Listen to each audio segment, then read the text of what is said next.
There are basically 3 reasons why a client may not be making the progress I expect them to make. And I'm going to walk you through those today, including the big one. Hi, I'm Dr. Patty Bart. I'm a traditional naturopath, founder and owner of Naturally Unbridled Wellness and naturallyunbridled.com, where we focus on wellness solutions, not disease management.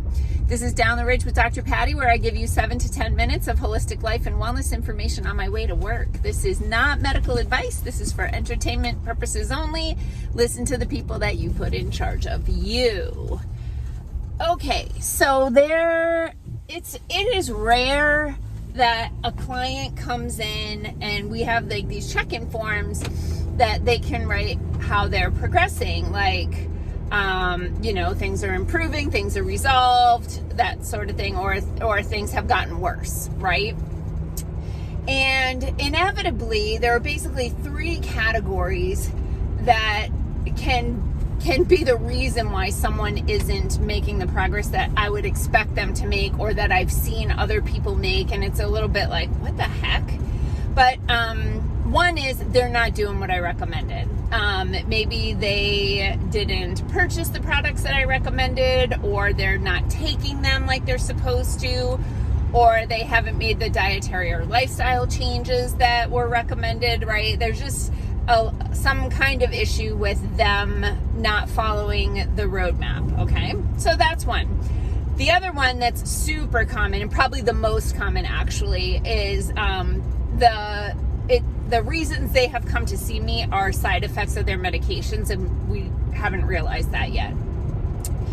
I've been doing this long enough that a lot of times now I know what the side effects of the most popular medications are. So I've seen this, like statin-induced myalgia, like that sort of stuff.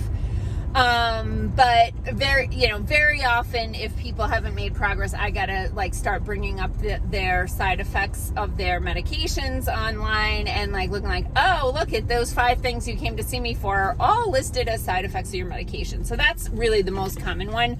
We see that all the time. But the one that is I would say the trickiest for a lot of reasons is mold.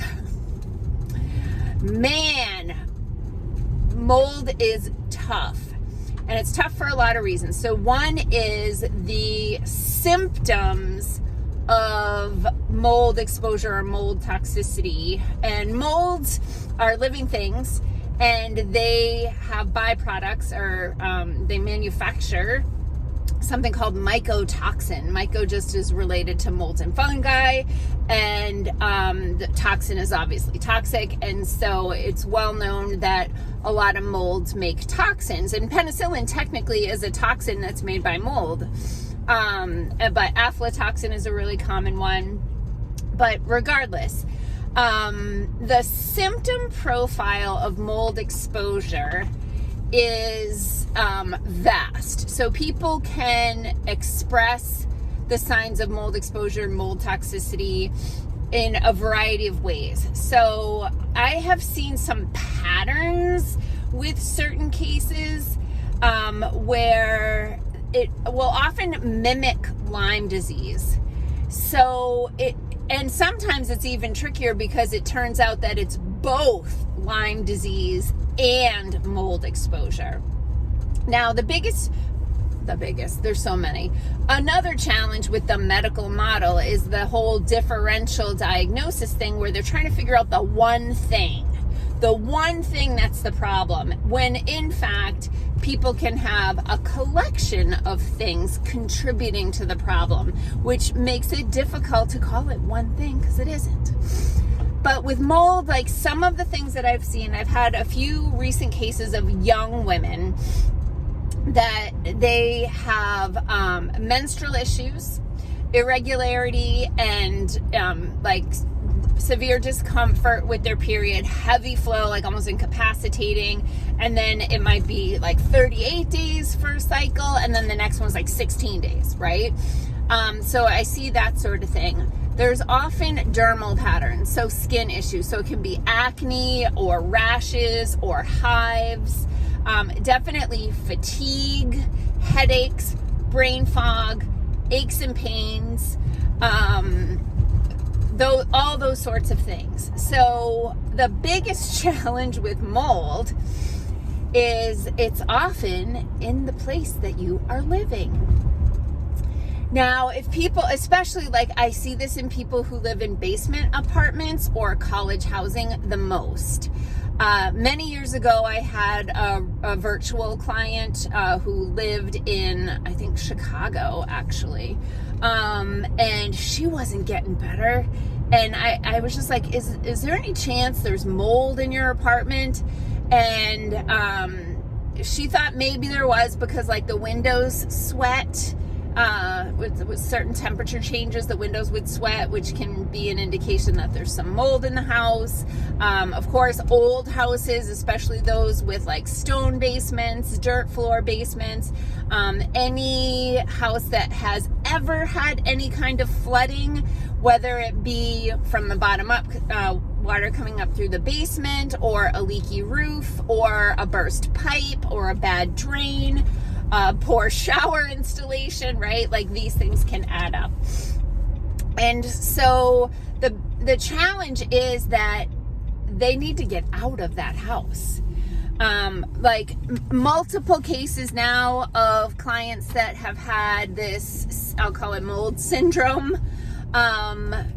They just don't get better unless they're not in the house. So I have one client that has this whole collection of mold symptoms, and she actually travels for work quite a bit. She's away from home for weeks or months on end. And she was, I would meet with her remotely from her hotels, and she was getting better and better and better and better. And then her contract kind of went on pause, and she was home, and she was right back, except for the digestive issues, which had resolved completely. She was right back to square one with the mold stuff.